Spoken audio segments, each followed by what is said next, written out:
So we have a new light machine super poly target that you're going to want to check out, and I think they're doing some really interesting things with the way they're designing these cards. Hey everyone, this is Max at MaxATCG. Thanks for joining me in another video. So in this video, we're going over a new super poly light machine fusion target that'll be really cool, and we have Eosvarog, Forager of the Dawn from Rage of the Abyss.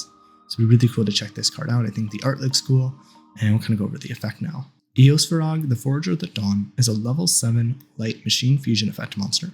Attack 0, defense 2800, and takes 2 light machine monsters. You can only use the first and second effect of this card's name each once per turn. 1. If this card is fusion summoned, you can activate this effect. During the standby phase of the next turn, add 1 card from your graveyard to your hand with an effect that fusion summons. 2. When your opponent activates a spell/trap card or effect, quick effect, you can banish 1 face-up light machine monster you control, or 2 light machine monsters from your graveyard, negate that activation. Hey everyone, this is Editing Max. If you're enjoying the content, hit that thumbs up button, give the video a like, and leave a comment if you have any discussions you want to start, and consider subscribing to the channel if you want to see more of this type of content. Everyone, thanks again for watching, and I hope you enjoy, and we'll get back into it. Alright, so we have a pretty interesting super poly target here. So kind of breaking down the 2 different effects, again, really good against like light machines. You have to kind of get rid of those monsters, bring them out. And then during the next standby phase, you get to add a card from your grave to your hand with an effect that fusion summons. So you could potentially bring back like a super poly or something. I think that's really interesting.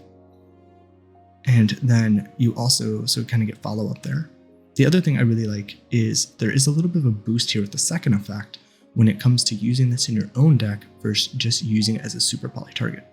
So it says when your opponent activates a spell or trap or an effect, so it could be a spell or trap effect that's not actually activating on the field, but like in the grave or something, or already on the field using its effect. You can banish a face-up light machine monster you control, or 2 light machines from a grave, negate the activation. So what I like about this is, most likely if you're just super polying your opponent, you're not going to have any light machines in your graveyard. So if you're using it in that way, you just have to get rid of the body, but you still get to negate a card, which is good. And it's not an Omni negate, but spell trap negate on a pretty big body is still pretty good. Most decks need those to get going or to make plays. But if you are using this where for some reason you do fusion into this in your own deck, you can banish the cards from grave, keeping this on field to use it to negate again, potentially triggering banish-based effects or anything. So I think that's really interesting. That's something I really like that they're doing with kind of these super poly targets. I think we saw this with the dragon super poly target we saw for the light and dark deck. You can super poly, I think, like dark dragons or light dragons. There was an actual bonus effect for the player if they use their own cards versus just using your opponent's cards. Now with this, you still get to negate even just keeping this card on the field, but there's a little bit more benefit to actually using your own cards potentially. So I think that's cool that they get to do this. I wonder if maybe that second effect should have just been, you have to use the cards in the grave, not allowing your opponent to also get a negate off clearing your field. Maybe that's too good still. So curious to see what you guys think on that. But that's it for this card, and I'm really curious to see what you guys think. Alright everyone, that is it for Eosvarog, the Forager of the Dawn. Really cool, kind of super poly target. It's always interesting when we get these cards because they always have the potential to be playable when the right deck's in the format. But I do think it's cool that they've been giving, again, these cards potential effects that can be utilized better or do more when you actually use your own cards versus just super polying your opponent's field. But let me know what you guys think. Do you think this is a good card? Do you think it'll see play? Are there any light machine decks that you think you would want to use this against? I don't think any really are in the meta right now, but could always come up.